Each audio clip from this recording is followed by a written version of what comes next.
नमस्कार मित्रों, आज एक नए कंटेंट पर बात करते हैं और बात करते हैं भारत पर। क्या प्रधानमंत्री मोदी जी ने अपनी कसम तोड़ दी है? क्या भारत की विदेश नीति बदल गई है? क्या मोदी जी पिछले चुनाव के बाद कमजोर हो गए हैं या फिर पीओके लेने की कोई रणनीति है? आखिर एस जयशंकर पाकिस्तान क्यों जा रहे हैं? अगर हम नए सिनारियो पर बात करें तो कई वर्षों बाद भारत का कोई नेता अधिकृत रूप से पाकिस्तान की यात्रा पर जा रहा है। अब सवाल तो बनता है कि ऐसा क्या हुआ कि मोदी सरकार ने अपनी रणनीति में बदलाव किया है? क्या भारत की विदेश नीति में कुछ बदलाव हुआ है? उसकी डिप्लोमेसी में कुछ परिवर्तन हुआ है? और भारत सरकार का जो पाकिस्तान के प्रति कड़ा रुख बना हुआ था उसमें कोई बदलाव आ गया है? ऐसा क्या हुआ है? आज हम इस वीडियो में उसकी पूरी चर्चा करेंगे। मित्रों, पाकिस्तान में एससीओ की शंघाई कोऑपरेशन ऑर्गेनाइजेशन की बैठक होने जा रही है 15 और 16 अक्टूबर को।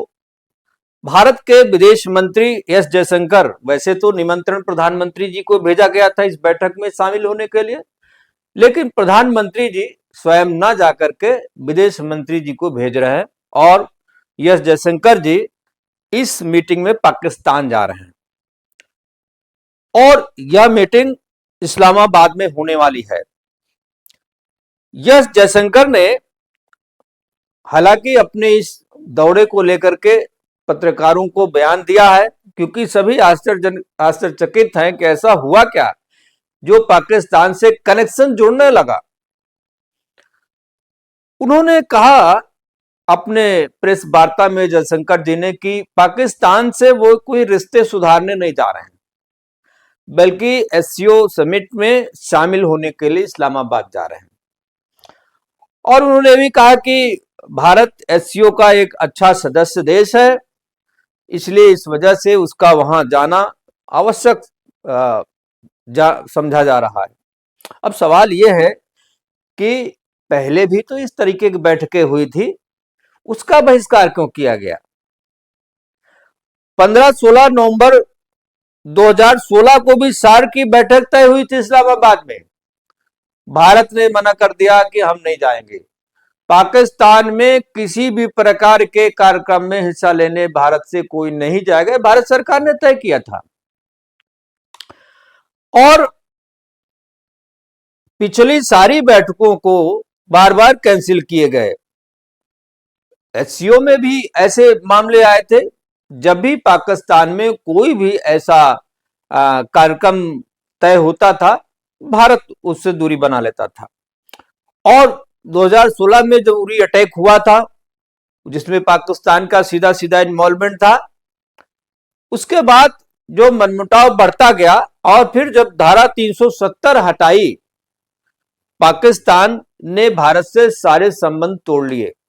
और भारत उस समय जो सरकार थी उनकी, उन्होंने कहा पाकिस्तान सरकार ने कि जब तक 370-35 की बहाली नहीं हो जाती दोबारा, हम भारत से किसी भी प्रकार के संबंध नहीं रखेंगे। भारत तो पहले से ही आतंकवाद को लेकर के पाकिस्तान से संबंधों पर कतराता रहा है। दोनों तरफ से कुल मिलाकर संबंध पूरी तरह ठप हो गए थे। यहां तक कि क्रिकेट के मैच भी इंडियन टीम्स जो है पाकिस्तान में खेलने के लिए नहीं गई। G20 में भी देखा गया कि पाकिस्तान और चीन ने लगभग गैर हाजिरी रखी, अपने उसमें शामिल होने की कोशिश नहीं की। और पिछले वर्षों में कोई भी राजनीतिक कूटनीतिक स्तर पर ऐसा कोई प्रयास नहीं देखा गया, ऐसा कोई आदान प्रदान नहीं हुआ जिससे संबंधों को कोई नई दिशा मिलती। चाहे आर्थिक व्यवहार को लेकर के देखें, व्यापार को सीमा पार जो सीमांत व्यापार का मामला हो, या जो हमारी स्ट्रेटेजिक मीटिंग्स होती हैं, हमारे जो कमांडर्स टू कमांडर्स मीटिंग होती हैं बॉर्डर पर, इसमें भी बहुत कम खबरें देखने को मिलती है। और लगभग ना के बराबर रही है। पूरी तरह से हर स्तर पर दूरी बनाने की प्रयास हुई। फिर ऐसा क्या हुआ कि इस एससीओ की मीटिंग में जाना पड़ रहा है? यह बड़ा यक्ष प्रश्न है। और अगर इतना ही आवश्यकता थी तो ऐसा कई बार हुआ, प्रधानमंत्री जी नहीं जाना चाहते तो उन्होंने ऑनलाइन अटेंड कर लिया। ऑनलाइन भी अटेंड कर सकते थे, प्रधानमंत्री जी करते या विदेश मंत्री जी करते। क्या वास्तव में यह भारत की विदेश नीति का एक टर्निंग पॉइंट है? क्या कुछ बदलाव है? क्या पाकिस्तान को लेकर भारत की विदेश नीति में कोई लचीलापन आ गया है? क्या सरकार का रवैया नरम पड़ गया है?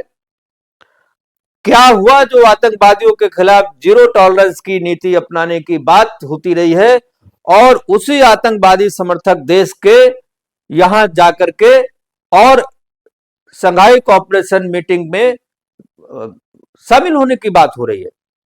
आतंकी हमले तो अभी भी हो रहे हैं जम्मू कश्मीर में, और मैं समझता हूं चुनाव के पहले शुरू हुए थे, चुनाव के बाद तक और अभी तक ये लगातार हो रहे हैं। ऐसा कोई हफ्ता, ऐसा कोई बचा नहीं है कि हर वीक में, खास तौर से जम्मू के इलाके में, पहले कश्मीर में होते थे अब जम्मू में शिफ्ट हो गया। मैं पहले पिछली वीडियो में बताया था कि जम्मू की डेमोग्राफी चेंज हो रही है, उसके कारण ये सारे इन्फ्लुएंस क्रिएट हो रहे हैं। और उसके बाद भी हम जानते हैं कि हम वहां जा रहे हैं जो आतंकवाद का ऑपरेटर है, स्पॉन्सर है, लेकिन हम जा रहे हैं, बातें तो हम करते रहे बड़ी बड़ी, नहीं नहीं साहब हम आतंकवाद जब तक खत्म नहीं होगा हम कोई संबंध नहीं बनाएंगे। इन सब बिंदुओं पर तार्किक विश्लेषण बहुत आवश्यक हो जाता है कि आखिर भारत सरकार चाह क्या रही है। लेकिन इसके विश्लेषण से पहले हम पाकिस्तान के अंदरूनी हालात पर एक नजर डाल लेते हैं। ये बहुत आवश्यक है। पिछले अभी कुछ दिनों में, कल परसों में कुछ बहुत बड़ी घटनाओं का अपडेट वहां से मिल रही है। पाकिस्तान में एक उथल पुथल पहले से चली आ रही थी जो कई गुना ज्यादा बढ़ गई है।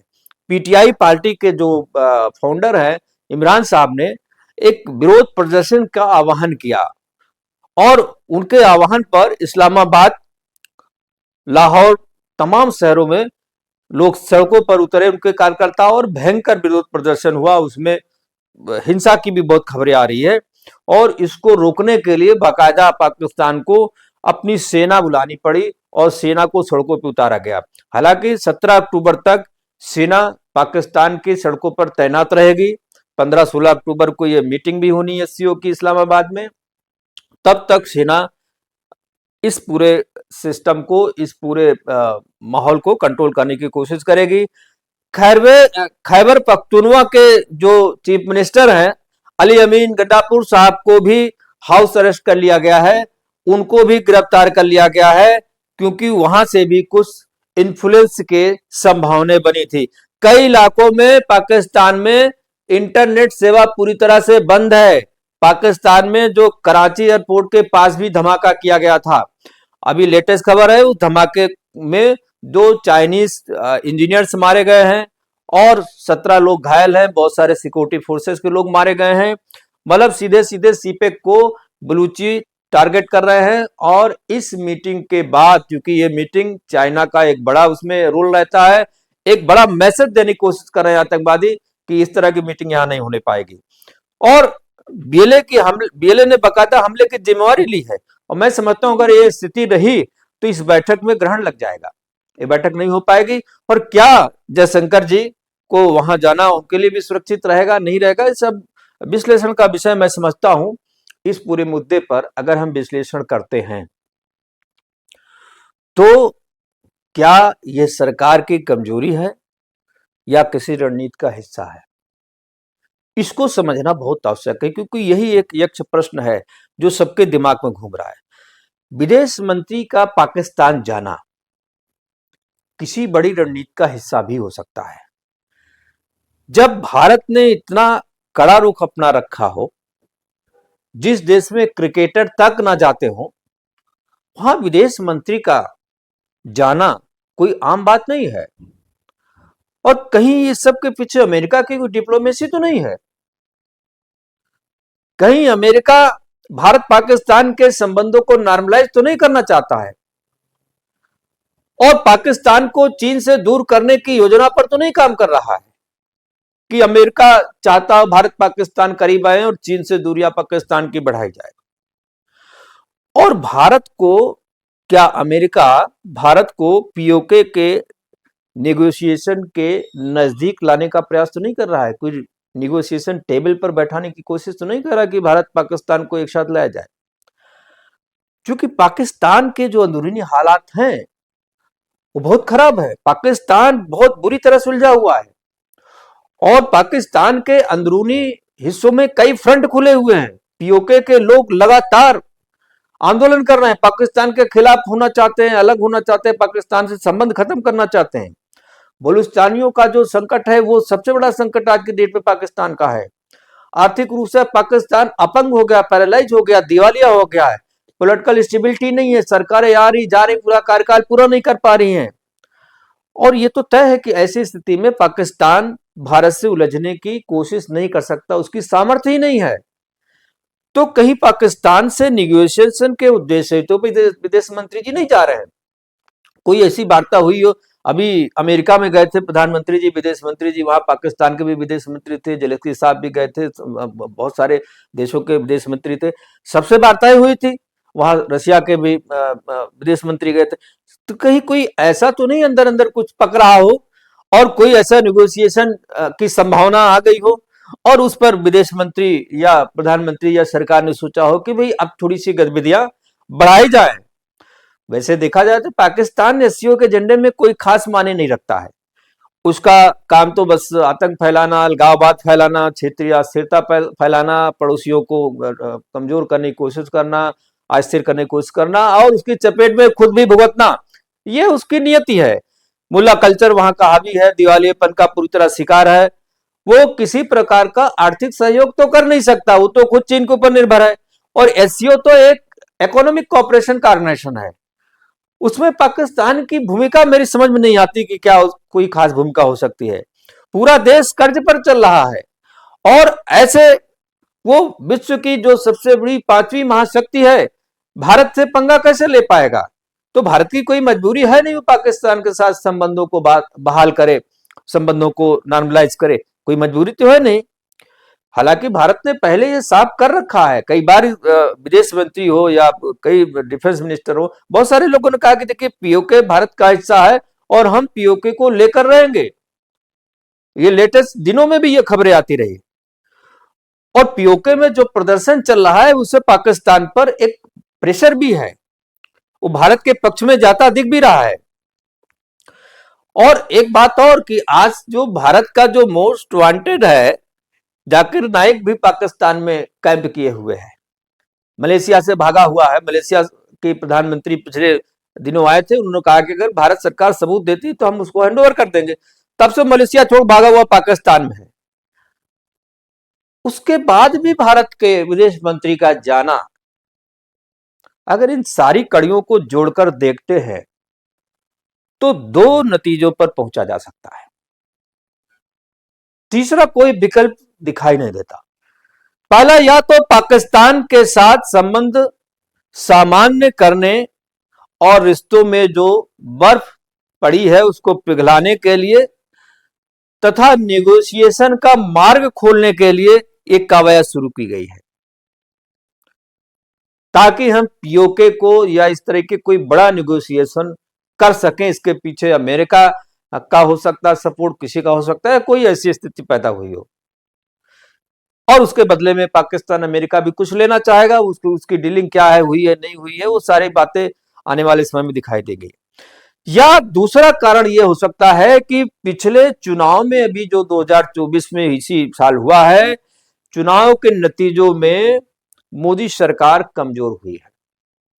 400 पार के आंकड़ा की जो बातें बार बार होती रही, 240 पे आके अटक गई और मोदी सरकार के कमजोर होने के बाद निश्चित रूप से अंतर्राष्ट्रीय दबाव भी काम कर रहा होगा। यह भी एक कारण हो सकता है कि ऊपर से कहा जा रहा हो अमेरिका या जो भी देश इसमें शामिल हैं कि आप जो है अपने संबंध नॉर्मलाइज करें। और ये पहली घटना नहीं, इसको इसलिए मैं कह रहा हूं अंतर्राष्ट्रीय दबाव हो सकता है क्योंकि ये घटना पहली नहीं, इसके पहले भी मैंने अपनी वीडियो में बहुत सारी बातें उजागर की हैं कि चुनाव परिणाम बीजेपी के अनुकूल नहीं आने के कारण विपक्षी दलों का तो हौसला बढ़ा ही है, खास तौर से अमेरिकी डिप्लोमेट्स, उनके काउंसलर्स, सीआईएस, उनके तमाम जो फुटप्रिंट्स हैं वो देश के अंदर बहुत तेजी से एक्टिव हो चुके हैं और देश के बाहर हमारे सीमांत पड़ोसी देशों में भी उनकी सक्रियता देखी जा रही है। बांग्लादेश इसका उदाहरण है, नेपाल, मालदीव, श्रीलंका, सब जगह उनके फुटप्रिंट पाए जा रहे हैं। और भारत में वो तमाम नेताओं से मिल रहे हैं, दूसरे पार्टियों से मिल रहे हैं जिनकी कोई हैसियत विशेष नहीं है, ओवैसी जैसे लोगों से भी मिल रहे हैं, कांग्रेस और गठबंधन के उनके नेताओं से मिल रहे हैं, कश्मीर में जा रहे हैं, चुनाव के समय कश्मीर देखने जा रहे हैं, जबकि पूरे कार्यकाल में जब तक मोदी जी बहुमत में थे उनकी गतिविधियां लगभग ठप पड़ी थी, एकाएक बढ़ गई है सब, और बहुत सारी चीजें देखने को मिल रही है। कुल मिलाके क्या होता है, हमारी नजर रहेगी एससीओ की बैठक पर और देखते हैं आगे क्या क्या होता है और भारत सरकार की, मोदी जी की नीतियां क्या वास्तव में बदल गई हैं या कुछ और है। ये आने वाले दिनों में कुछ और इस पर तस्वीर साफ होगी। हम नए वीडियो के साथ आपके सामने आएंगे। आज बस इतना ही। लाइक करें, शेयर करें, सब्सक्राइब करें, कमेंट दें और हमारे चैनल को सपोर्ट और सहयोग करना ना भूलें। बहुत बहुत धन्यवाद। नमस्कार।